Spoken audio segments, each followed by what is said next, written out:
Mesdames, Messieurs, bonsoir. Bienvenue dans votre émission Ecopole. Un plaisir de vous revoir encore ce soir dans votre émission Ecopole diffusée chaque mercredi aux environs de 22h20 et puis la rediffusion c'est le jeudi à 11h25 toujours sur la même chaîne Canal Kin, la télé vérité. Je remercie tous les internautes qui nous suivent à partir de la chaîne YouTube de Canal Kin Télévision en Asie, en Europe, en Afrique, dans le Congo profond, à Mbandaka, au Congo central, dans le Kasaï. Nous vous disons merci pour la confiance en ce qui concerne cette émission. Et bien pour ce soir, je reçois un monsieur, vous allez le voir tout de suite. Il s'appelle monsieur Joe Ilonga. Il est secrétaire national adjoint en charge de la communication et porte-parole adjoint de l'URCO. L'URCO, c'est l'Union pour la réussite du Congo. Avec lui, nous allons devoir parler de l'actualité de la République démocratique du Congo. Nous allons aussi parler du parti URCO. C'est très important parce qu'il vient ici au nom du parti. Monsieur Joe Ilonga, bonsoir, comment vous allez? Un plaisir de vous avoir sur mon plateau. Tout le plaisir est pour moi de participer sur ce plateau. On a eu l'occasion de vous regarder à la télévision et aujourd'hui, échanger les idées, éclairer l'opinion, apporter ces petits savoirs que nous avons, en tout cas, c'est un plaisir. Eh bien, le monde bouge, le monde bouge, les idées aussi. Nous avons besoin de tout le monde pour la République démocratique du Congo. Au niveau de l'URCO, comment ça se passe? D'abord, l'autorité morale, comment il va? Même si il ne parle pas beaucoup, mais comment ça se passe? Beaucoup même, c'est mieux. Il ne parle pas du tout. Pas du tout. L'URCO, la stratégie, c'est l'homme avant le parti avant l'homme. L'URCO, la stratégie, c'est mettre les idées avant les individus. Nous ne sommes pas dans un parti politique de chef de parti, nous ne sommes pas dans un parti politique de maître d'école, nous ne sommes pas dans un parti politique d'autorité morale. Nous sommes dans un parti politique où nous échangeons les idées. Raison pour laquelle le nom de notre président national, en tout cas, nous n'allons pas le dévoiler. C'est un monsieur... C'est pour des raisons stratégiques, en fait. C'est pour des raisons stratégiques. URCO, c'est un jeune parti politique, certes, par rapport à notre année de création. URCO existe que depuis décembre 2019, mais nous ne sommes pas aussi jeunes idéologiquement. Okay. Nous avons combattu aux côtés de l'UDPS. Nous avons mené le combat... Je rappelle que vous êtes allié de l'UDPS. Allié de l'UDPS. Et que vous êtes dans l'Union sacrée. Nous sommes dans l'Union sacrée. Donc, vous accompagnez le chef de l'État dans sa vision. Exactement. Nous avons, comme j'étais en train de le dire tout à l'heure, combattu aux côtés de l'UDPS. Nous avons mené le combat de la gratuité d'enseignement, le combat d'un état de droit, le combat du bien-être social de la population. Nous avons été victimes, nous sommes parmi les victimes des gaz lacrymogènes, nous sommes parmi les victimes des incarcérations. Aujourd'hui, nous avons quand même la possibilité de parler. Certaines personnes nous interpellent en nous disant « Pourquoi vous ne faites pas simplement partie de l'UDPS, mais vous avez votre propre parti politique ?» Attendez, je vais vous faire comprendre ce qui se passe à l'URCO, ou ce qui s'est passé réellement à l'URCO. Je crois que nous allons revenir sur vraiment le fond de la stratégie, la manière de voir les choses ensemble avec le partenaire l'UDPS. D'abord, sur le plan national et puis en interne, vous avez réagi. Qu'est-ce que vous avez apporté en termes de vision, en termes de participation à la bonne marche des institutions? Nous sommes parmi les rares partis politiques aujourd'hui qui jouent pleinement son rôle. Je vais vous expliquer. Nous nous sommes assignés 3 objectifs quand nous avons débuté les activités de ce parti politique depuis 2019. Le premier objectif, c'était de jouer l'intermédiaire entre le petit peuple et le gouvernement. Nous nous sommes dit, il y a 2 choses qui se disent à la cité, mais qui n'arrivent pas aux oreilles des gouvernements, des vrais gouvernements. Nous savons qu'il y a des canaux, des moyens à travers lesquels nous pouvons aujourd'hui transmettre la vraie information. Ça, c'est le premier objectif qu'on s'était dit. Le deuxième objectif que s'est fixé l'URCO, de par sa création, c'était de faire des propositions. Nous n'allons quand même pas être un parti politique comme nous le voyons généralement en Afrique, où soit vous êtes là pour appuyer sans rien proposer, ou soit vous n'êtes là que pour tout refuser. C'est-à-dire une opposition radicale où tout ce qui s'est fait est mauvais. Ça, on a dit, on va se fixer ça comme objectif. Le troisième objectif... Vous êtes modéré. On est modéré. Mais c'est quand même assez risquant parce que quand on est modéré, par moment, il faut savoir jouer à l'équilibre. C'est pas facile. Ça me rappelle, excusez-moi, Feu Thomas Lokondo, qui étant de la SCC, mais savait quand même jongler avec les réalités, le souci des besoins des populations. Exactement. C'est-à-dire, nous, c'est le vrai souci de la population. Nous ne voulons pas flatter le gouvernement. Nous ne voulons pas flatter un ministre. Par exemple, dans le secteur de l'éducation, il y a certaines choses qui restent encore à faire. Nous ne serons pas là pour dire, voilà, ça va, tout va bien. Non. Nous allons dire, Tout va bien, oui, mais il y a quand même des choses à améliorer dans telle ou telle autre direction. C'est comme ça que nous fonctionnons. Alors, le troisième objectif que nous nous sommes donné, c'était de préparer l'élite qui va diriger le Congo de demain. Les partis politiques aujourd'hui ne préparent plus l'élite. Le parti politique aujourd'hui ne forme plus les gens qui vont diriger le pays. Si on suit l'histoire de la Chine, par exemple, le Parti communiste, c'est le parti qui a reconstruit la Chine. Ce n'est pas un groupe d'individus qui sont sortis du néant. Les Chinois aujourd'hui, c'est notre plus grand exemple que nous prenons au-delà de toutes les civilisations qu'il y a dans le monde. Les Chinois ont réussi à avoir une idéologie et une identité. C'est-à-dire c'est facile aujourd'hui de reconnaître un Chinois par rapport à une idéologie. C'est facile aujourd'hui de reconnaître un Américain par rapport à une idéologie. Soit on est de la gauche... Je suis tout à fait d'accord avec vous, mais la Chine, la vision, cette façon de penser est partie d'en haut, par Mao qui vraiment a fédéré. Mais là, vous êtes peut-être un membre d'un système. Notre Mao, c'est Étienne Tshisekedi. C'est lui notre Mao. C'est-à-dire, nous nous disons à l'URCO que ce monsieur est tellement énorme que l'UDPS seul ne pourra pas le contenir. Le Congo seul ne pourra pas le contenir. C'est un monsieur qui avait une vision panafricaine. C'est un monsieur qui avait une vision qui allait au-delà de l'Afrique. Voyez-vous ? C'est-à-dire, il a répondu à certaines questions que nous sommes en train de nous poser aujourd'hui, des questions d'actualité d'aujourd'hui, qu'il a eu à répondre il y a des années et des années. C'est quelqu'un qui avait une vision tellement large du pays, qui avait un amour tellement poussé du pays, qui lui a amené à sacrifier même sa vie pour le bien-être de la population. La victoire de l'UDPS, c'est également la victoire de l'URCO. Parce que nous l'avons soutenu depuis l'époque. Nous avons commencé la politique étant trop jeunes. Nous sommes encore jeunes. Nous avons commencé la politique trop jeune. Nous avons participé à des marches pour qu'on en arrive là. Alors, nous avons repris une idéologie que nous avons toujours entendue chez le feu Étienne Tshisekedi. C'était l'école du parti. C'était la formation. Qu'est-ce que vous voulez? Comment quelqu'un doit se comprendre? Concrètement, vous avez déjà commencé avec ces idéaux? Bien sûr. C'est au niveau d'abord provincial ou national? Nous sommes un parti politique national. Nous avons des représentations à Kinshasa. Nous avons des représentations à Lubumbashi. D'ailleurs, notre président de la jeunesse se trouve présentement à Lubumbashi pour implanter le parti. Nous avons une représentation à Lodja, nous avons une représentation à Mbujimai, nous avons une représentation à Mbandaka, et ainsi de suite. Donc, dans les jours à venir, nous allons nous implanter le parti de manière solide au niveau du Congo central, et c'est comme ça notre vision. Déjà, notre manière de fonctionner diffère énormément de tout ce que nous sommes en train de voir. Pour implanter le parti, nous n'avons pas forcément besoin de faire une manifestation populaire où on peut réunir 5, 60, 70, voire même 1000 personnes. Nous, on se dit, si on peut convaincre 2 personnes dans un coin donné qui peuvent à leur tour relayer l'information, parler de la République démocratique du Congo, nous serons gagnants. Même si nous ne sommes pas présents, vu que c'est une idéologie, c'est un combat que nous avons mené, que nous estimons que ce combat peut être continuel, nous nous disons, nous sommes gagnants.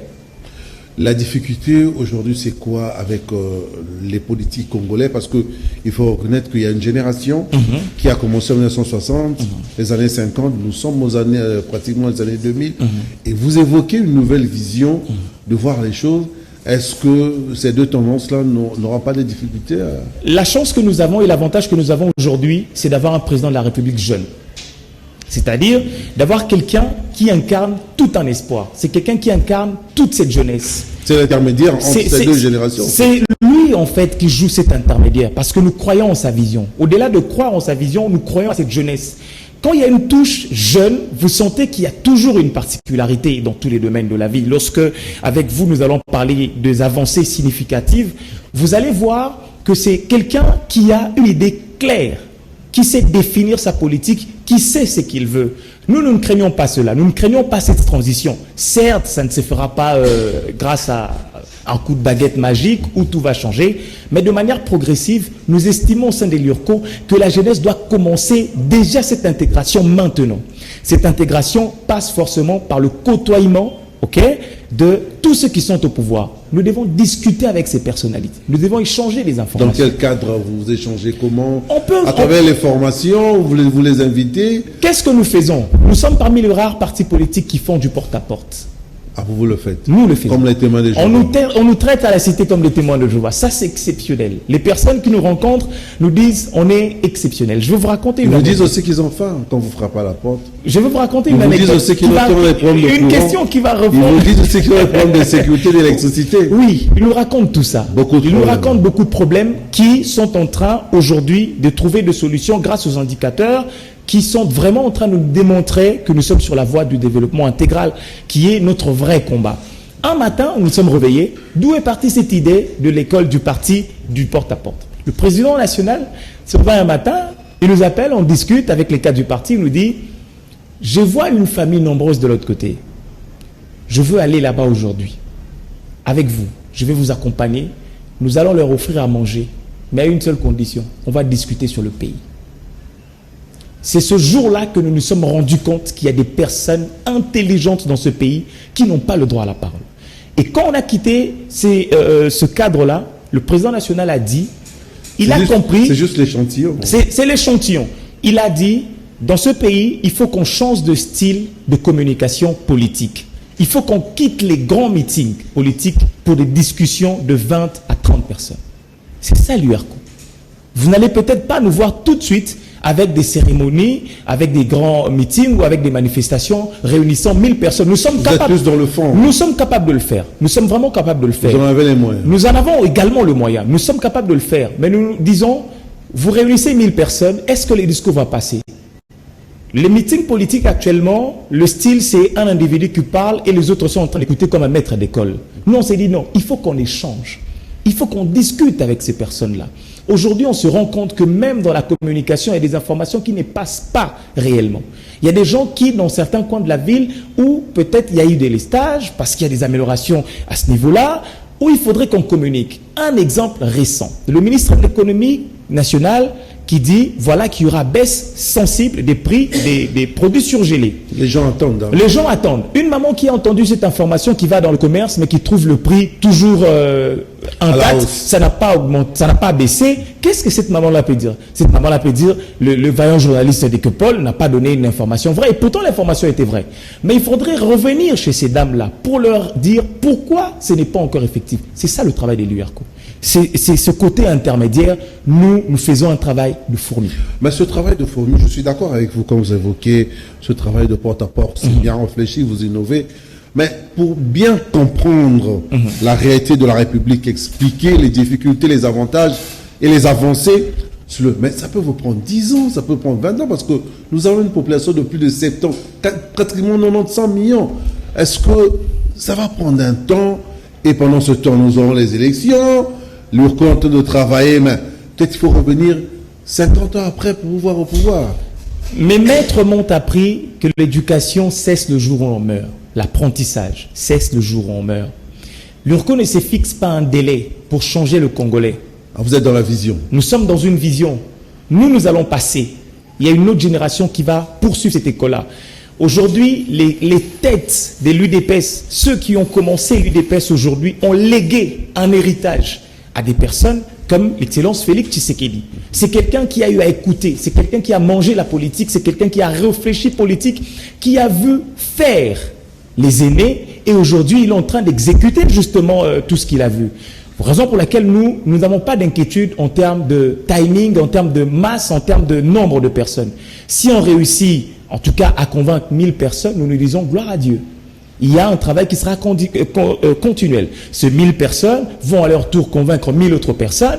Ces 1000 autres personnes vont ensuite convaincre ces autres 1000 autres personnes. Et c'est un travail, d'ailleurs, moi je ne m'inquiète pas en ce qui concerne le nombre. C'est une personne que vous avez convaincue aujourd'hui matin, qui convainc à son tour le soir 3 personnes, et les 4 personnes ou les 3 personnes convainquent à leur tour 5 personnes, ça va très vite. Même s'ils sont affamés. Même s'ils sont affamés, ils vont comprendre qu'est-ce qu'il faut faire pour améliorer ce pays. Nous faisons comprendre à notre population, les gens que nous approchons, que le développement du pays n'est pas seulement l'affaire du président de la République. Nous avons des gens qui ont des étendues dans leurs parcelles, mais qui n'ont même pas des bananes plantains, qui ne cultivent pas. La culture agricole, il faut en parler. Ce n'est pas le chef de l'État qui viendra vous dire, voilà, il faut planter derrière sa maison. C'est ça le travail de l'URCO. Des fois qu'on approche les gens nous disent, donnez-nous du travail. Vous êtes un parti naturellement des entrepreneurs, donnez-nous du travail. Mais non, vous avez de l'étendue. Nous, à l'URCO, ce que nous faisons, c'est quoi? Nous donnons 2 poules et 2 coqs. Ah, symboliquement. Symboliquement. On vous dit, on viendra voir qu'est-ce que vous pouvez faire avec. Nous marchons avec une phrase, ne nous donne pas du pain, nous aurons faim demain, mais apprends-nous à pêcher. Joe Ilunga est l'invité de votre émission Ecopole de ce mercredi. La rediffusion, c'est le jeudi à 11h sur les antennes de Kanakin Télévision. Je rappelle qu'il est le secrétaire national adjoint en charge de la communication et porte-parole de l'URCO, l'Union pour la réussite du Congo. Avec lui, nous sommes en train de parler d'abord de ce parti. Nous allons parler de l'actualité ici en République démocratique du Congo. Vous êtes jeune, j'imagine que vous avez fait de grandes études, j'imagine, je me dis que mentalement vous êtes assez équilibré. Vous aurez pu faire autre chose. Pourquoi vous êtes venu en politique? Vous enrichir comme les aînés, parce que c'est le modèle en fait. Ça saute à l'œil, ils viennent en politique pour s'enrichir. J'imagine c'est votre vision aussi. Non. Si c'était pour des raisons financières, nous ne serons pas là. Nous sommes un parti politique à 90% dominé par les entrepreneurs. Commençons par notre président national. Nous sommes des entrepreneurs. Il y a des gens qui ont des investissements dans le domaine agricole, agroalimentaire. Il y a des gens qui sont dans l'élevage. Un secteur encouragé. Un secteur encouragé d'ailleurs. Nous investissons énormément dans l'agroalimentaire. Il y a des personnes, il y a des gens qui entreprennent. Il y a des membres de notre parti politique qui ont des cabines téléphoniques. Il y a d'autres qui ont des petites entreprises, des PME. Nous ne sommes pas venus là pour chercher l'argent. Ça, vraiment, j'aimerais qu'on le dise de manière sereine. Nous avons de quoi vivre. Pour l'instant. Pour l'instant. Nous avons de quoi vivre à l'URCO. Mais nous venons dans la politique aujourd'hui parce que nous estimons humblement que nous avons taché la politique. Nous avons sué sur la politique. L'image que vous venez d'évoquer de la politique, on doit bannir cela. La politique, c'est une pensée. La politique n'est qu'une vision. La politique, c'est la vision que vous avez du développement social, du développement communautaire. Voyez-vous, nous à l'URCO, nous nous disons que la meilleure façon de changer le pays, c'est commencer par des projets communautaires. Et ce projet communautaire, pour que ça puisse avoir de dimension nationale, avec l'impact assez visible, nous devons inculquer ce côté entrepreneurial, ce côté managérial dans la politique.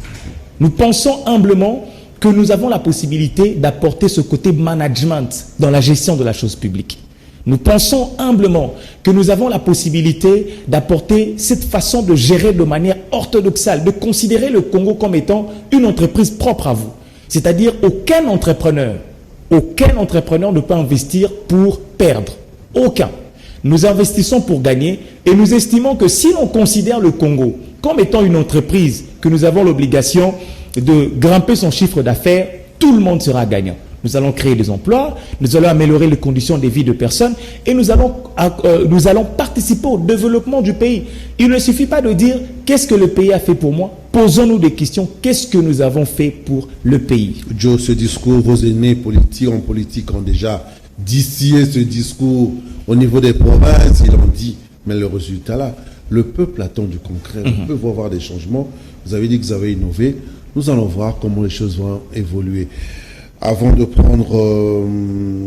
nous sommes pratiquement à 2 ans. 2 ans et quelques jours. Et quelques jours pour le mandat du président de la République. Il faut dire on doit déjà se préparer dès l'année prochaine pour les élections. J'espère qu'il y aura dans le calme et la sérénité. Est-ce qu'aujourd'hui, vous êtes sûr, vous êtes l'URCO allié à l'UDPS, au pouvoir, l'Union sacrée, que dans une année, dans 2 ans, le président peut regarder les Congolais en face pour leur dire, écoutez, je reviens encore une fois, j'ai besoin de vous, parce que je veux revenir. Pour l'instant, il a encore ce moyen-là. Nous estimons qu'il a ce moyen à 100%. Quand il a pris le pays, il semble de réfléchir ensemble. Dans quel état Félix Tshisekedi a trouvé ce pays? Dans tous les secteurs de la vie. C'est-à-dire ce pays, comme certaines personnes extrémistes d'ailleurs le disent, nous avons trouvé un pays en lambeaux. Ce n'est pas pour nous plaindre. Nous ne sommes pas en train de tenir ces discours pour faire porter le chapeau aux autres, dire que c'est la faute des autres. En fait. Non, nous parlons d'une réalité qui est en train d'exister. C'est-à-dire pour manger, même pour manger, il faut commencer par laver les assiettes. Même pour boire de l'eau, il faut commencer par préparer le récipient. C'est le travail qui est en train d'être fait en ce moment. C'est un travail d'ailleurs de fourmi qui est maintenant en train de faire porter le fruit. Une année passée, les gens disaient oui, vous parlez de l'état de droit, mais concrètement, nous ne voyons rien. Mais aujourd'hui, je suis en train de voir à la cité que ce discours-là est en train petit à petit faire du chemin, de disparaître. On a dit le social de la population, nous voulons que le prix des denrées de première nécessité, le produit surgelé, que l'on puisse constater, en tout cas, des baisses considérables. Ce discours-là est en train de prendre corps. Nous ne changerons pas ce pays avec une baguette magique. La question que nous devons nous poser aujourd'hui, c'est est-ce que nous sommes sur la voie du développement? Oui. Est-ce que nous sommes en train sur la voie de la pacification de la partie est de notre pays? Oui. Est-ce que le Congolais aujourd'hui est en train de palper une justice indépendante, une justice qui, en tout cas, ne s'intéresse pas forcément aux qualificatifs ou aux qualifications, mais une justice pour tous? Oui. Ce sont là les grandes questions que nous devons nous poser. Si, à travers ces grandes questions, nous retrouvons ne serait-ce que des indicateurs, moi, je dirais qu'ils méritent. Mais si, en tout cas, certaines personnes pensent que toutes ces questions n'ont pas trouvé des réponses favorables, là, on peut rester dans son côté sceptique. Mais à palper du doigt, à palper la réalité, nous sommes alors convaincus que nous pouvons ramener ces discours-là auprès de la population qui est en train de comprendre les choses. Nous faisons du porte-à-porte, nous faisons du terrain, nous entrons dans les parcelles de gens, parfois des partis politiques de l'opposition, où nous discutons et à la fin de la soirée, ces gens se rendent compte que voilà, mais là, vous avez quand même raison par rapport à tel ou tel autre problème. Pourquoi devons-nous avoir peur d'aborder certains sujets relatifs au développement de notre pays? Allez, ça, par exemple, des élections communales, jusqu'à présent, on n'aborde pas, c'est plus les élections présidentielles. Est-ce que vous avez pensé à ça? Parce que là aussi, c'est le socle du développement, avoir des bourgmestres élus. À l'URCO, nous avons également cette vision, les développements communautaires. Nous estimons que pour apporter le vrai changement, il faut qu'il y ait un changement dans le fond avant un changement au sommet. C'est-à-dire, nous devons accompagner le chef de l'État. La meilleure façon de l'accompagner, c'est de commencer par changer nos familles, c'est de commencer par changer nos avenues, c'est de commencer par changer nos communes, c'est de commencer par changer nos villes, et ainsi de suite. C'est-à-dire, un choc de changement va permettre à ce que le changement de la République démocratique du Congo puisse aller très très loin. 2 ans qui restent, oui, il y a un grand travail à faire, mais nous estimons humblement, au sein de l'URCO, que nous ne devons pas seulement compter sur le gouvernement pour apporter un changement. La salubrité, par exemple. Combien de personnes ont la culture de balayer le devant de leur parcelle? Combien de personnes? Combien de personnes aujourd'hui ont encore la facilité de se dire, voilà, je veux faire de la propriété, on va s'organiser 2, 3, 4, 5 personnes un week-end, un dimanche, autour d'un match de football amical. Après le match de football, on va assainir notre milieu. Les gens aujourd'hui ont perdu même la culture de l'assainissement de milieux dans lesquels ils vivent. Ça, c'est très très grave. Le gouverneur essaie de relancer. Je dis qu'il essaie de relancer. Le grand travail de Kimbo Peto, avant de voir les gens balayer la cité, c'est un travail mental d'abord. Ramener cette culture-là, cette culture de proximité, discuter avec les gens à la cité, faire des approches. Moi, mon père me dit toujours une chose, on ne peut pas condamner, on ne peut pas taper un enfant sans pour autant lui dire la raison pour laquelle on lui a tapé. On doit descendre sur terrain. La presse est là, vous êtes là. On peut mettre des moyens à votre disposition pour approcher ces populations-là, leur faire comprendre le bien fondé de la salubrité qui peut nous mettre même à l'abri de la malaria. La propreté de la ville n'est pas seulement pour la beauté extérieure, mais ça nous protège également de maladies. Une personne qui est victime de la malaria, que vous ramenez ces discours-là, va se mettre au travail. Raison pour laquelle à l'URCO, nous disons, le grand travail, c'est libérer d'abord la parole. Libérer la parole. Libérer la parole. C'est très important au niveau de l'URCO. Joe Ilonga est l'invité de votre émission Ecopol. J'aime bien poser cette question. De 1960 jusqu'à aujourd'hui, je sais pourquoi je le dis, dans les années indépendantes jusqu'à maintenant, nous avons connu pas mal de problèmes. Mais il s'avère que quand on regarde bien, on analyse dans le front, la République démocratique, le Zaïre de l'époque, le Congo, aujourd'hui le Congo, n'a pas tellement avancé. Il y a beaucoup de problèmes. Est-ce qu'un problème c'est un problème du système ou un problème d'homme? C'est un problème d'homme. Le Congo, c'est un problème d'homme. Tant qu'on ne changera pas l'homme congolais, nous ne connaîtrons pas l'avancement dans ce pays. Raison pour laquelle le chef de l'État insiste toujours sur l'homme congolais qui doit être au centre de sa politique. On ne peut pas changer une nation sans changer l'homme. C'était le souci du feu président Tshisekedi. Exactement. Nous sommes dans cette vision-là. Nous sommes tshisekédistes. C'est-à-dire nous estimons que nous devons changer l'homme. Nous devons apprendre à cet homme-là qu'on ne jette pas les immondices à la rue. Nous devons apprendre à cet homme-là, quand on te confie la gestion de la chose publique, il ne faut pas en faire son bien privé. Nous devons faire comprendre à cet homme-là que les élections doivent être crédibles. Que les élections doivent être crédibles, transparentes et libres. Nous devons faire comprendre à cet homme-là, quand vous perdez, il faudra accepter que vous avez perdu. Nous devons faire comprendre à cet homme-là que le rôle de l'opposition, ce n'est pas casser. Le rôle de l'opposition, c'est faire des propositions. L'opposition, c'est en fait les garde-fous du pouvoir. Des critiques constructives. Des critiques qui doivent construire. C'est-à-dire, quand il y a un ça ne va pas, vous pouvez interpeller. Vous avez des voies, des moyens à travers lesquels vous pouvez faire des propositions. Aujourd'hui, l'opposition ne propose quasiment plus rien. L'opposition ne propose plus rien. Aujourd'hui, comme certaines personnes aiment bien me dire, nous sommes en train de faire une opposition dans ce pays où même si le chef de l'État se réveillait ce matin et dit on va lancer une campagne contre la malaria, les opposants vont soutenir les moustiques. Parce que c'est l'opposition, vous êtes obligé de vous opposer à tout. Ça, ce n'est pas ce que nous voulons du Congo de demain, raison pour laquelle nous devons former l'élite. Dans l'élite que nous allons former, il y a aussi des opposants de demain. Le chef de l'État avait promis de mettre fin à la guerre de l'Est. Une année et demie après, il est parti. Aujourd'hui, l'Est, c'est pratiquement l'état de siège. On essaie de mettre les moyens militaires pour essayer d'éviter à ce qu'il n'y ait plus de meurtre, qu'il n'y ait plus d'assassinat, tout ce que nous avons retrouvé là-bas d'atrocités. Est-ce que vous n'avez pas peur que l'état de siège puisse perdurer dans le temps et dire que bientôt nous aurons des élections? Ça peut aussi être l'occasion au chef d'État de dire que bon, ça continue, nous allons attendre. Est-ce que ce n'est pas un danger aussi? Ce n'est pas un piège? Nous ne sommes pas en train de chercher des prétextes pour la non-tenue ou la tenue des élections. C'est-à-dire, il faudrait à un moment donné qu'on s'occupe de questions fondamentales pour le développement de la population. Comme cette question, comme celle-ci. Nous sommes dans une situation de fait, comme on le dit. Nous sommes dedans. Le chef de l'État avait promis de pacifier l'Est de la République démocratique du Congo. Certaines personnes peuvent dire, non mais il y a encore de massacres pendant qu'il y a état de siège de l'autre côté. Mais faisons des analyses simples. Lorsque le rebelle, ce qui se passe à l'Est de la République démocratique du Congo, il y a des mouvements terroristes, raison pour laquelle nous parlons de terroristes qui opèrent à l'Est de la République démocratique du Congo. Aujourd'hui, quand un terroriste, nous voyons même dans les films, dans les séries, nous voyons que quand un terroriste est encerclé, quand il n'est plus dans la possibilité de pouvoir imposer sa loi ou dicter sa loi, qu'est-ce qu'il fait? Il s'en prend à la population. C'est la situation extrême qui intervient. C'est la situation extrême. C'est quelqu'un qui s'est dit, ok, je n'ai plus rien à gagner, j'ai plus rien à perdre, peu importe ce que je ferai, je mourrai, je vais m'en prendre à la population. C'est exactement ce que nous sommes en train de vivre. C'est-à-dire, quand on dit, voilà, il y a eu 20 personnes, l'opposition fait de la récupération, en disant, voilà, il y a état de siège, mais on a quand même tué 20 personnes. Mais réfléchissons aux scientifiques. Comment se comporte ce terroriste-là quand il se sent menacé? Le travail qui est en train d'être fait aujourd'hui, c'est un travail louable. Nous avons perdu l'amour pour le pays. Nous avons perdu l'amour de la patrie. Nous sommes prêts à vilipender notre pays sur Internet.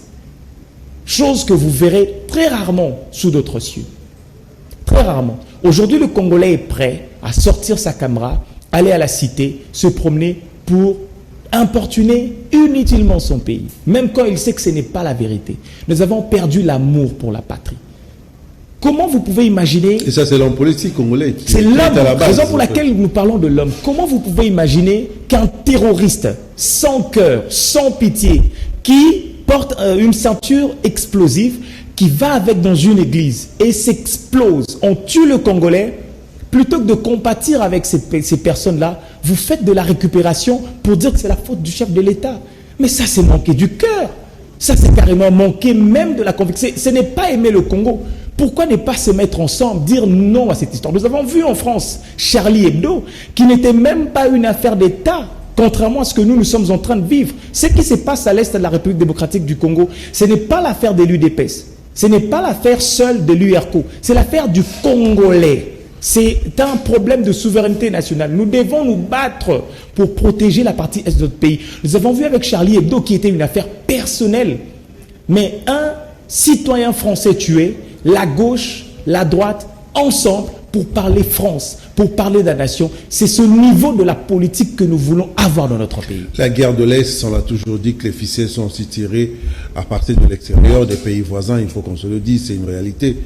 Aujourd'hui, il y a ce rapprochement du président Félix avec quelques pays voisins où les relations n'étaient pas vraiment assez normales. Est-ce qu'il était temps, ou il faut d'abord, comme le disent d'autres personnes, que ces pays voisins puissent d'abord s'excuser par rapport aux nombreux problèmes qu'ils ont causés à la République démocratique du Congo? Il était temps vraiment de saluer, de tendre la main à ses voisins? Ça, c'est en termes de la diplomatie. En termes de diplomatie, nous disons ceci. Faire d'un ennemi d'hier un ami d'aujourd'hui, c'est un coup de génie. C'est un coup de génie. Même s'il y a des séquelles. Ce qui compte présentement en ce qui concerne la guerre à l'est de la République démocratique du Congo, c'est de nous poser premièrement la question: qu'est-ce qu'il faudrait faire pour que ce qui s'est passé ne puisse plus se répéter? Qu'est-ce qu'il faudrait faire pour que le dernier Congolais qui reste à l'est de la République démocratique du Congo ne puisse plus mourir? Ce sont les questions que nous devons nous poser. Qu'est-ce qu'il faudrait impérativement faire en ce net moment pour que la guerre à l'est de la République démocratique du Congo puisse cesser? Je veux prendre un exemple assez banal. Le chef de l'État se retrouve en France, tendant même la main à son homologue rwandais.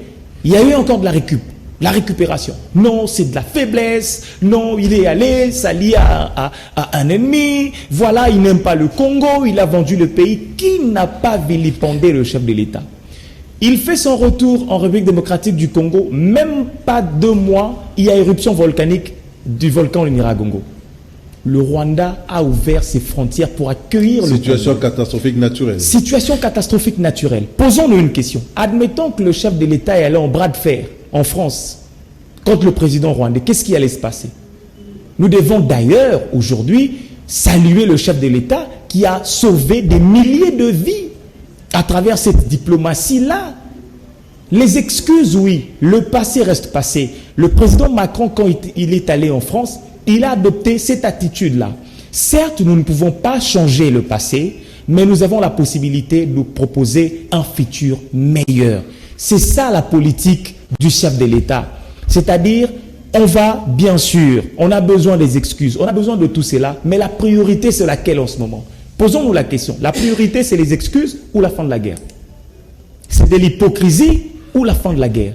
C'est ça la haute politique, c'est ça le génie, c'est ça la diplomatie. Moi, je me suis posé une question ce jour-là quand j'ai vu des milliers de Congolais à la presse traverser du côté rwandais, le soldat rwandais accueillir le Congolais pour leur donner un abri. Je me suis dit, ça revient, ça fera partie des choses que nous allons rappeler, que nous continuerons à rappeler aux Congolais. En 2050, en 2060, l'histoire retiendra cet acteur. L'inspecteur général des finances, l'IGF, actuellement en train d'enquêter sur plusieurs dossiers, notamment sur la gestion pendant plus de 18 ans de quelques caciques du pouvoir, quelques personnalités qui ont eu à exercer le pouvoir à l'époque de M. Kabila. Très bonne chose pour certaines personnes, mais d'autres disent que c'est de l'acharnement. Mais on se rend compte que les résultats sont là. Mais il faut que ces résultats soient bien orientés pour permettre aussi, au niveau des régies financières, au niveau de la Banque centrale, de retrouver l'argent. Est-ce que le travail de l'IGF est un travail d'inachevé d'après vous, honnêtement? Moi, j'ai dit toujours une chose. L'IGF, sa communication devait être le petit peuple. Ça doit réjouir le petit peuple. C'est-à-dire le travail que l'IGF est en train d'abattre. Le travail du fond en comble qu'il est en train de faire. C'est un très grand travail. Nous, à l'URCO, nous saluons l'IGF. Nous avons vécu pendant 2 années dans un pays où il y avait un club d'amis qui s'était accaparé des millions. Un club des millions, le pays des millionnaires. Certains confrères aiment le dire peut-être de manière plus explicite. Comment pouvez-vous imaginer que nous vivons dans un pays, nous avons vécu dans un pays pendant 18 ans où le Congolais a manqué d'électricité, mais aujourd'hui, grâce à l'IGF, on se retrouve dans le dos d'un individu 140 millions de dollars. C'est incroyable. Ça ne peut pas se faire. Comment on peut aimer un pays en faisant des actes comme ça? Ni t'étais l'IGF, est-ce que nous avions la possibilité, ne serait-ce d'avoir cette information? C'est là que nous interpellons encore une fois la justice. qui doit mettre la main, qui doit saisir tous les dossiers, tous les rapports d'enquête de l'IGF et faire la suite. Les populations, les populations n'attendent que ça parce que l'IGF dénonce, il explique qu'ici il y a des méfaits, la justice de faire le travail. Mais alors, comme l'impression que ça ne suit pas, au fait. Le chef de l'État, même à l'Est de la République, lors de sa conférence de presse, l'a si bien dit. Il ne veut pas instrumentaliser la justice. Il avait dit au début de son mandat qu'il veut d'une justice indépendante. Il veut laisser à la justice de faire de manière indépendante son travail. C'est là que nous devons, c'est là que la presse doit intervenir pour interpeller la justice de la République démocratique du Congo. Parce que quand l'IGF enquête et qu'il n'y a pas de suivi après, il n'y a pas de procès après, on ne cherche pas à récupérer cet argent-là, ça décourage. À un moment donné, c'est saper sur le travail de Titon Kaba, l'inspection générale de finances. Nous saluons de manière brave le grand travail que l'IGF est en train d'abattre pour en tout cas permettre à la caisse de l'État de pouvoir retrouver de la beauté, nous appelons ça la beauté au sein de l'URCO, permettre aux enseignants d'aller à l'école. Nous voulons que les enseignants soient payés. Ils sont en train de parler du 2e, 3e palier. Mais comment voulez-vous qu'il y ait de l'argent dans la caisse de l'État au moment où dans le dos d'un individu on retrouve 140 millions de dollars? 140 millions de dollars peut permettre de payer combien d'étudiants? 140 000 dollars peut payer combien de professeurs? 140 millions de dollars peut permettre de payer combien d'enseignants, de professeurs d'université? 50 millions de dollars peut permettre de payer combien des infirmières, combien de médecins? C'est ça le travail de l'IGF, permettre à la caisse de l'État d'avoir des moyens de pouvoir prendre en charge toutes ces personnes qui travaillent au quotidien.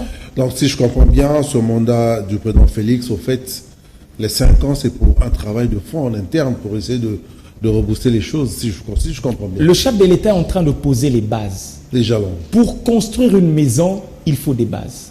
Il ne prend pas des décisions populistes. Ça, c'est ce que nous devons faire comprendre à la population. Certes, ça doit faire mal. Les amis, par exemple, d'un individu qui a volé 1 million de dollars, 2 millions de dollars, ça fera des malheureux. Ils ne seront pas contents. Ils ne seront pas du tout contents. Mais le travail qui est en train d'être fait aujourd'hui par le chef de l'État, c'est reconstruire un État qu'il a trouvé dans un état de délabrement très avancé. Il est en train de mener la RDC vers son développement. Il est en train de poser le jalon. Il est en train de construire une maison. Pour construire une maison de manière solide, il faut une fondation qui va permettre de faire asseoir les choses. Il est en train de faire asseoir la gratuité de l'enseignement. Il est en train de faire asseoir justement la PLS, la République démocratique du Congo. Il est en train de faire asseoir le social de la population. Il est en train de poser les bases pour que demain nous puissions avoir un Congo meilleur. Aujourd'hui, bientôt, il y aura quelques nouveaux mandataires, il y en a déjà. Il y en a d'autres qui ont été suspendus. Est-ce qu'on peut dire qu'avec l'arrivée du président Félix Tshisekedi, les gens essaient de comprendre qu'aujourd'hui, que la chose publique, il faut bien la respecter? C'est quand même encourageant pour vous quand on regarde. Nous, tout ce que nous sommes en train de voir, à chaque fois à l'URCO, quand nous voyons ces histoires, nous faisons une seule chose. Nous disons une seule chose, que Étienne Tshisekedi Amulumba, son combat aujourd'hui est en train de porter de fruits. Là où il est, quand il voit la manière dont le pays est en train d'avancer, nous estimons qu'il doit être heureux. Là où il est en train de se reposer, il voit que le Congo est en train d'aller vers le chemin de l'émergence. Sans une campagne, sans faire de discours, aujourd'hui, quand on se décide un matin de faire de vous un mandataire public, vous avez peur. Sans que quelqu'un vienne vous dire, sans que votre femme, votre petit frère ou votre petite soeur vienne vous dire, grand frère, faites attention, grande soeur, faites attention, là vous êtes en train de partir. Vous-même, vous avez peur. Parce que vous savez qu'on ne peut pas gérer la chose publique comme si c'était sa propre poche. Nous avons connu des choses incroyables dans ce pays. Avec des ministres aussi. Avec des ministres aussi, qui ont géré des ministères comme si c'était de leur propre boutique. Et grâce à Félix Tshisekedi aujourd'hui, qui a inculqué la peur. Cette peur naturelle de mal utiliser le denier public, de mal utiliser le bien commun, le bien communautaire. Il y a des gens qui payent les impôts, qui payent les taxes, pour qu'au retour, qu'il y ait un groupe d'individus qui puisse s'accaparer de tout cela. Nous disons non. Ça ne peut pas continuer. Au sein de l'URCO, nous disons, s'il y a 1 million de dollars, c'est tous les Congolais qui doivent être bénéficiaires et non un groupe d'individus. Et c'est même le grand combat du chef de l'État. Si aujourd'hui on a la possibilité d'acheter son poulet à 1000 francs congolais dans le commerce, ce Congolais-là mangera à sa faim. Il se retrouvera, il se dira que je me retrouve. Comment vous pouvez imaginer que le ministre de l'économie nationale, je prends simplement cet exemple, je prends deux exemples, le ministre de l'économie nationale et le ministre de l'enseignement primaire, secondaire et technique. Aujourd'hui, grâce aux fonds propres alloués au ministère de l'EPST, le ministre Tony Mwaba a réussi à payer les nouvelles unités de l'école maternelle. Ça, c'est quand même impressionnant. C'est-à-dire, en détectant simplement les écoles fictives et les agents fictifs, on a réussi à économiser plus de 2 millions de dollars. Plus de 2 millions de dollars tous les mois qui partaient dans les poches des individus. Aujourd'hui, le ministre de l'économie nationale n'a pas eu besoin de demander un budget supplémentaire. Il n'a fait que démontrer que c'est possible de vendre des produits surgelés à petit prix. Et c'est ça le gouvernement de Warrior. Au fait, vous évoquez le gouvernement des Warriors, mais moi, je suis dans le débat. Il y a beaucoup de personnes qui disent qu'actuellement, il faut penser à développer au niveau de l'intérieur. Avoir des bateaux de pêche, créer des emplois ici, vraiment faire confiance aux Congolais, aider les Congolais qui sont dans les business, les donner les moyens d'aller de l'avant. Mais c'est pas ce qui se fait. J'ai comme l'impression qu'on encourage encore ces expatriés, ces Pakistanais, ces Libanais, qui sont dans l'importation, alors qu'on devait encourager les Congolais, les natifs aussi, à aller de l'avant. Vous avez évoqué le cas de Tony, qui essaie de faire des prouesses. On doit le faire même sur le plan économique, c'est très important, parce que c'est quand même pas normal où nous importons moins 92%. Même le savon, les boîtes de tomates, ça vient de l'extérieur. Il faut penser à ça aussi, avant de voir loin. C'est là que nous interpellons l'entrepreneuriat congolais. Nous interpellons le Congolais en tant qu'entrepreneur. Moi, ma mère m'a toujours dit, le Congolais est naturellement entrepreneur. Réveillez-vous à 5 heures du matin, vous entendrez déjà les cireurs s'est promener. Vous arrivez dans une boulangerie à 5 heures du matin, vous allez voir cette dame-là déjà arrivée à 4 heures du matin. C'est-à-dire nous avons un instinct entrepreneurial naturel. C'est-à-dire le développement du pays aujourd'hui passe forcément par l'entrepreneuriat. C'est-à-dire l'État doit accompagner cet entrepreneuriat. Tout le monde ne pas appelé à être bureaucrate. Le centre de métier. Tout le centre de métier, le centre de formation. Nous n'avons pas besoin forcément d'avoir que des universitaires pour faire développer le pays.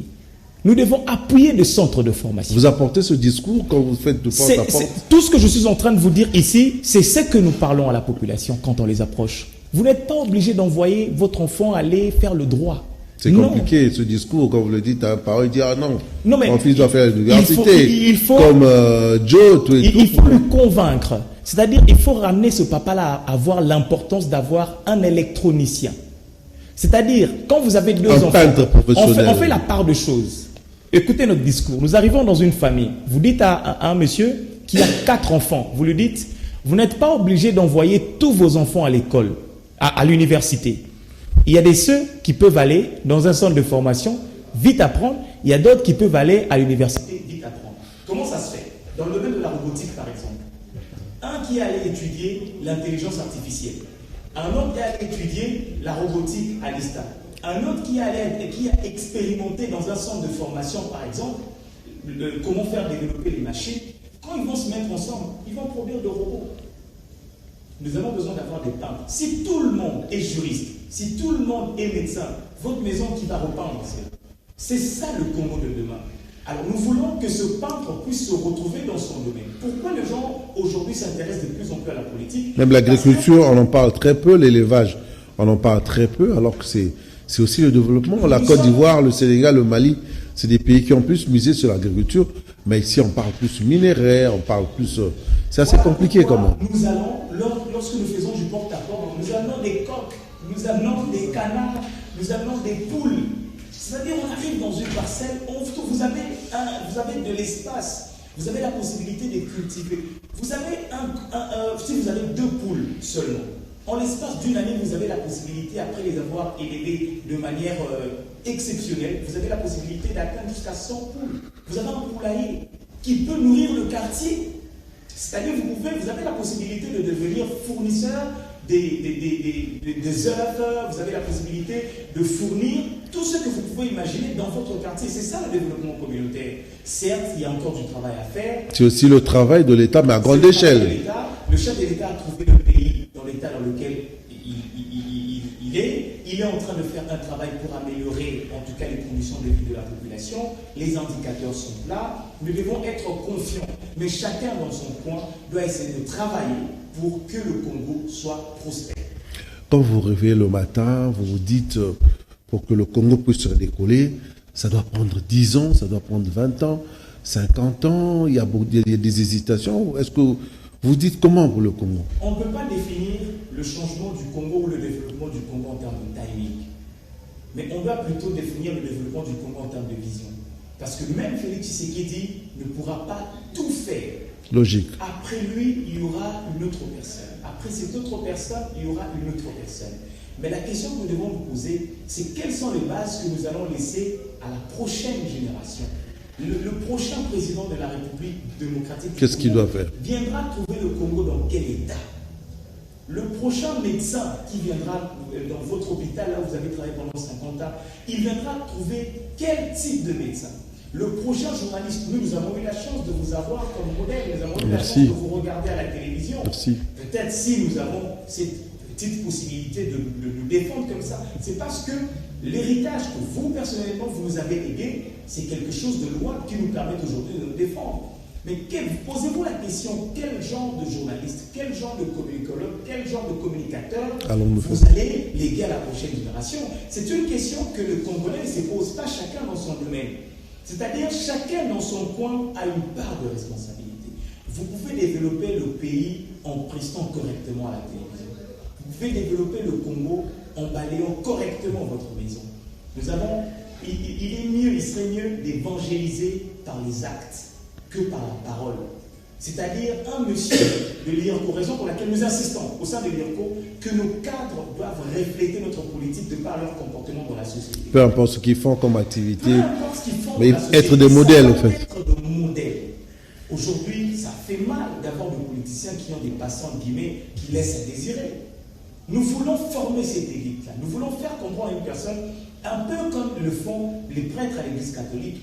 C'est-à-dire, quand on prend quelqu'un, on ne prend pas quelqu'un qui a déjà 60 ans, qui a sa propre vie, qui a mené, qui a sa propre vision. Nous voulons commencer bas pour donner à ce pays un Congolais meilleur. Joe Ilunga, il est secrétaire national adjoint en charge de la communication et porte-parole adjoint de l'URCO, l'Union pour la réussite du Congo, est l'invité de ce soir de votre émission Ecopole, diffusée chaque mercredi aux environs de 22h, et la rediffusion c'est le jeudi. Pour les internautes, vous avez le numéro, des suggestions, écrivez comme d'habitude, nous allons envoyer à Monsieur Joe qui est l'invité de ce soir. Je vous dis, vous êtes jeune, quand vous échangez avec d'autres jeunes dans la cité, j'imagine beaucoup, vous échangez beaucoup, les frustrations sont de quel ordre avec ces jeunes-là? Déjà la parole, ça c'est le premier point. À chaque fois que nous discutons avec la parole, à chaque fois que nous passons dans les médias et que les jeunes nous contactent, nous disent au moins tu es dans un parti politique où les jeunes s'expriment librement. Tu n'as pas de cheveux blancs, rien. C'est un jeune qui est... Vous d'ailleurs, vous en avez assez. C'est-à-dire que vous avez fait votre temps, vous êtes une école aujourd'hui en Baoba. Merci, merci. On peut puiser de la sagesse. Nous, on n'en a pas. Moi, personnellement, j'en ai pas. D'abord, c'est la parole, la prise de parole. Ces jeunes-là dans les entreprises ne parlent pas.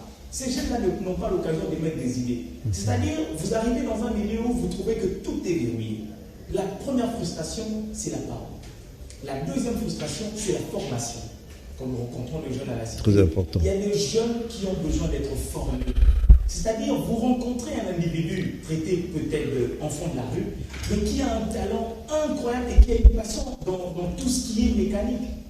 Pourquoi ne pas aider cet enfant-là? C'est-à-dire c'est inné en fait. C'est inné. C'est-à-dire cet enfant est né avec la mécanique dans son corps, dans son intellect.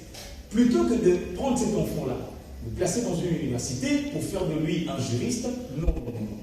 Raison pour laquelle au sein de l'IRCO, nous insistons chez les parents quand nous faisons du porte-à-porte. Le système d'orientation scolaire, on doit retrouver ça dans ce pays. C'est-à-dire Lumumba qui est aujourd'hui notre héros national, ce n'est pas un monsieur qui a fait des études kilométriques, mais c'est un monsieur qui premièrement qui avait compris. Qui avait compris en fait. Il faut qu'on redéfinisse l'intellectuel dans ce pays. C'est qui l'intellectuel? Il y a des professeurs d'université. Ce pays a été détruit par des professeurs d'université. Des personnes qui nous ont enseigné, qui vous enseignent la mathématique. Comme le disait feu le général Maël, le pays des professeurs. Le pays des professeurs, c'est ça le Congo. Un éminent professeur qui vous donne des formules pour développer un rien faire. C'est ça le Congo que nous ne voulons plus. Nous voulons qu'il y ait une classe, qu'il y ait des universitaires, qu'il y ait des mécaniciens, qu'il y ait des juristes, qu'il y ait tout le monde et nous allons constituer un corps pour développer le pays. En tout cas, nous sommes arrivés pratiquement à la fin. Merci Joe Ilunga d'être venu. C'était vraiment un plaisir. Je me rends compte qu'il y a beaucoup de choses à échanger avec toi, mais nous courons derrière le temps. Serge Makosofé Jacine, que nous sommes arrivés vraiment à la fin. En peu de mots, en moins d'une minute, un message à l'endroit des jeunes. En moins d'une minute. La jeunesse, c'est l'avenir. Nous devons comprendre que c'est l'avenir. Raison pour laquelle j'invite cette jeunesse à nous rejoindre dans les cours. Un parti dominé à 90% des jeunes. Certaines personnes, quand on a commencé l'IRCO, ne nous pas donné la chance. Certaines personnes se disaient qu'ils ne feront pas une année. Mais on est en train de tendre vers 2 ans aujourd'hui. On dit les rassemblements, les histoires des jeunes, c'est des clubs d'amis. Non. Au départ, les gens pensaient que c'était un club d'amis. Nous avons des représentations partout en RDC, principalement ici à Kinshasa. Notre secrétariat général se trouve en diagonale, en face d'ailleurs, du camp Le Fungula. Nous sommes là, au nom de la place des Willery. Vous pouvez passer à tout moment. Nous, à l'IRCO, avant d'intégrer quelqu'un dans le parti, on échange d'abord. On comprend la vision de la personne. Raison pour laquelle les adhésions des masses, il n'y en a pas assez à l'IRCO. Parce que nous ne voulons pas de la masse, mais nous voulons de la qualité. Que le jour où le chef de l'État posera la question à l'IRCO, proposez-moi 15 équipes, que ce soit des personnes de qualité. Merci beaucoup. Nous sommes arrivés vraiment à la fin. Serge Makosso, merci pour la confiance. Freddy Takidi à la caméra, je vous remercie aussi, Joe. En tout cas, vraiment un plaisir. J'espère qu'on aura le temps de revenir sur d'autres questions d'actualité très importantes. Merci pour les internautes qui nous ont suivis. Merci à vous, les fidèles téléspectateurs de Brazzaville, Mungali ou Nze Potopoto qui m'appelaient souvent. Je vous dis merci pour la confiance. Allez, la rediffusion, c'est le jeudi à 11h25. Mais l'émission continue sur la chaîne YouTube de Canal Kin Télévision et Copol Canal Kin Télévision. Allez, je vous dis bye bye. Prenez bien soin de vous. Surtout, portez votre masque parce que c'est important.